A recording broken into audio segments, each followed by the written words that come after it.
guys, we'll go ahead and get started. We'll start off with two different species of fish that we have in this exhibit. We have the cobia, which are the two darker ones right here, and also the redfish, which usually hang out towards the bottom and swim around in a school of five. Now, both fish are common sport fish here in Florida and can be caught directly across the street in the Gulf of Mexico. The cobia usually range anywhere between 4 to 5 feet in length and right around 50 all the way up to about 100 pounds. Now, they often get mistaken for sharks simply because of their size and also the way that they swim. And they do tend to swim close to the surface. Now, the redfish is also known as the red drum simply because they have an air bladder that will hit up against the muscle and they can bury that throat just like a bass drum. Those guys will stay a little bit smaller, right around 3 to 4 feet in length and right around 40 to 50 pounds at full size. Now, what's cool about them though is that they actually all have an individual fingerprint, more or less. They all have a single black dot on their tail that can identify by each fish. There is no single black dot on each fish that is like the other, just like a fingerprint.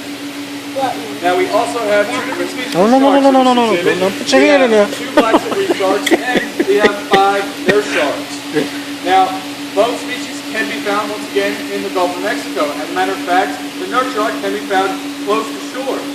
But out in the wild, there are 2 different types of black-tipped sharks. There's the oceanic black-tip and then the black-tipped reef shark, which are the 2 we have in this exhibit. The oceanic black-tips, though, will get much larger than the black-tipped reef sharks, right about 5 to 6 feet in length and well over 100 pounds. The black-tipped reef shark, which is the 2 that we have in this exhibit, will stay smaller, right around 3 to 4 feet in length and right around 50 pounds. Now, the nurse shark is a very common shark, like I said, you see close to shore.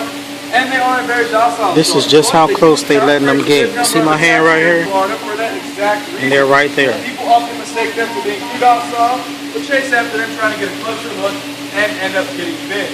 You ever get bit by a nurse shark? Not like getting bit by any other type of shark. They do have about 20 rows of razor sharp teeth in their mouth that will do some damage. Whatever gets sucked into their mouth will come out skinned. So whether that be your foot, your toe, your hand, your finger, it will come out completely skinned. Now they get their name nurse shark because of the sound that they make when they eat. Scientists figured that it sounds like a baby nursing, so that's how they got the name nurse shark. Now they will get about 10 to 12 feet full length, about 100 to 200 pounds, so they do get pretty large. Now also they are different than other sharks in 2 major ways, and one of those ways is that they're one of the only sharks that can manually push water over their gills in order to keep on staying alive, so they don't need to constantly stay moving all the time. Now, another way is that they're actually one of the only sharks that will give birth to live young. Unlike a lot of other sharks that will lay egg sacs that will typically hatch in about 100 to 150 days. Now, we also have 2 different species of sea turtles in this exhibit. We have 1 green sea turtle and 3 loggerhead sea turtles. Our largest sea turtle and our only green sea turtle is Cletus. She is right there munching down on that lettuce. Now, she came to us in the Memphis, Tennessee Zoo when she was about the size of a basketball, and right now she weighs over 300 pounds. Green sea turtles are a little bit different than other sea turtles in a couple different ways. One of those ways, if you look at her head's more aerodynamic and bullet shaped, and also she's got a serrated beak. Now, the way that they get the name green sea turtles is they actually eat so much vegetation out in the wild that their blood is a tint of green. Now, also, if you look at her shell and also her skin, it also has somewhat of a tint of green in it. Now, they are a very rare species to see around these waters. They are a threatened species, just as every other sea turtle is. But then also, right next to her there is Barney, one of our loggerhead sea turtles. She got her name because she actually had beached up on the sand and she was brought to us because she had so many barnacles on her shell. She weighed so much, she didn't have the strength to keep swimming and get up to the surface to get air. So she went ahead and put herself on the sand so that she could keep on breathing and stay alive. Well, when we got her back here, we got all those barnacles off of her shell. We took some x-rays and realized that she actually had internal damage to her organs because of all the weight that she had been carrying around.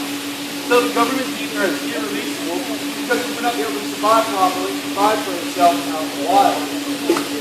Now, right over here is Miss Liberty. She's also a loggerhead sea turtle.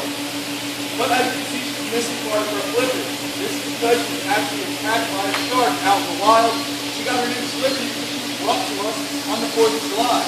So we went ahead and we stitched her up, and she's doing just fine. But once again, the government deemed her as irreleasable because she would not be able to survive properly out in the wild.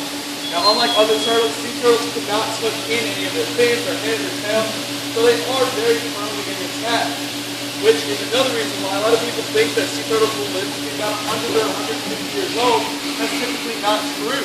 Out in the wild, sea turtles will typically live to be about 50 or 60, in captivity about 70 to 80.